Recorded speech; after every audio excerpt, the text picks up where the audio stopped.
নমস্কার বন্ধুরা, আজকে আমি নিয়ে চলে এসেছি একটা রেসিপি নিয়ে। আলু কুমড়োর একটা রেসিপি বানিয়ে দেখাবো নিরামিষি।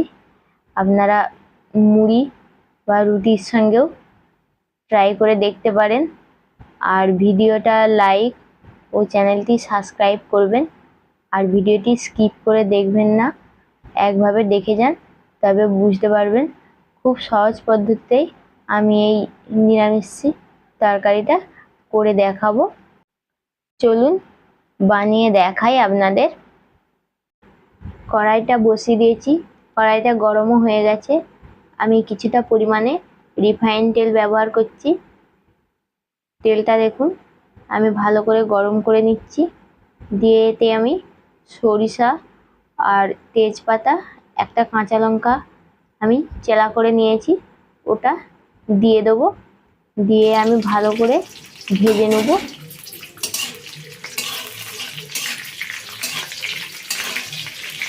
ফোড়নটা আমার ভাজা হয়ে গেছে। একটা বড় সাইজের টমেটো কেটে নিয়েছিলাম, সেই টমেটো কুচিটা দিয়ে আমি ভালো করে ভেজে নিচ্ছি। টমেটোটা ভাজা হয়ে গেছে। এবার আমি 1 টেবিল চামচ আদা পেস্ট দিয়ে দেবো। দিয়ে আমি আদাটাকে ভালো করে ভেজে নেব। এই রেসিপিটা আমি ঘরোয়া উপকরণ দিয়েই করছি। দেখুন খুব সহজ পদ্ধতি। মশলাটা আমি করে নিয়েছি।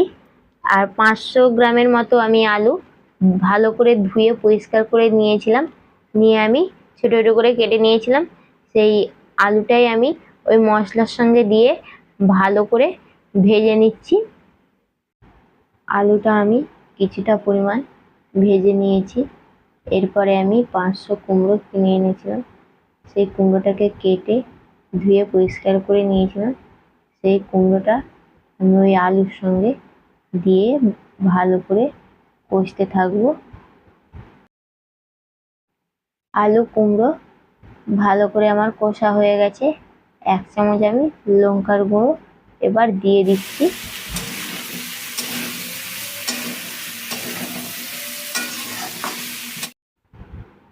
আলু কুমড়োয় আমি লঙ্কা দিয়ে ভালো করে কষে নিয়েছি। এবার এতে আমি দিয়ে দেবো হলুদের গুঁড়ো। এখানে আমি 2 চামচ হলুদের গুঁড়ো ব্যবহার করেছি। দিয়ে ভালো করে আমি লঙ্কা আর হলুদটাকে মিক্সড করে নেব। দিয়ে দিচ্ছি আমি স্বাদ মতো নুন, দিয়ে ভালো করে কষে নিচ্ছি। নিয়ে দিয়ে দিচ্ছি আমি পরিমাণ মতো জল, যাতে আমার কুমড়ো আলু সিদ্ধ হয় সেই রকম পরিমাণে আমি জল দিয়ে ভালো করে আমি সিদ্ধ হতে দিয়ে দিচ্ছি। আমি ছোলা ভিজিয়ে রেখেছিলাম, সেই ছোলাগুলো আলু কুমড়োর সঙ্গে দিয়ে ভালো করে আমি নেড়ে চেড়ে নিচ্ছি। দিয়ে এতে আলু কুমড়ো সিদ্ধ হওয়ার জন্য এখানে আমি একটা ঢাকনা দিয়ে দিচ্ছি আলু আর কুমড়োটা সিদ্ধ হওয়ার জন্য। তো সিদ্ধ হয়েছে নাকি আমি একবার দেখে নেব। ঢাকনাটা খুলে নিয়েছি। খুলে নিয়ে আমি খুন্তি দিয়ে টিপে দেখে নিচ্ছি যে আলু আর কুমড়োটা সিদ্ধ হয়েছে নাকি।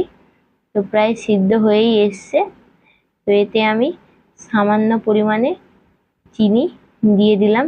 দিয়ে আমি আলু আর কুমড়োটাকে ভালো করে নেড়ে চেড়ে নিচ্ছি।